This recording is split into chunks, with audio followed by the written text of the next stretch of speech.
लारवाइस news में ख़बरुनि जे सिलसिले खे जारी रखने अव्हां खे ॾही खां ख़बर ॾींदा हलूं त ॾही भरिसां ॻोठु जागड़ खान खोसो में गुज़िरियल ॾींहुं 18 सालनि जी नौजवान नारी मिसमात जन्नत खोसो जो घर अंदरि मुबैना लाश हथ अचण वारे वाक़े बैदि इन केस में अॻु भराई थी आहे।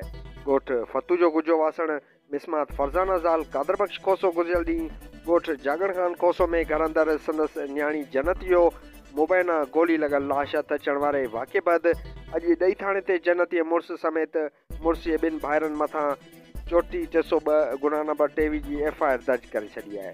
केस दाख़िल थियण बैदि ॾही SHO बशीर अहमद मला मुख्य जवाबदार इमरान खोसो खे गिरफ़्तार करे वरितो आहे। SHO ॾही मूजिबि सुबुह जो गिरफ़्तार मुलज़िम खे कोर्ट में पेश कयो वेंदो।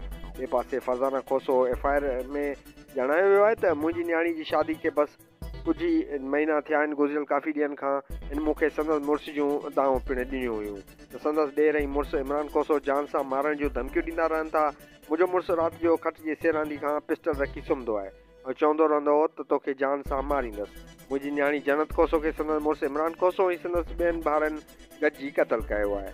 वधीक ख़बरुनि अपडेट लाइ फॉलो करियो लारवाइस न्यूज़।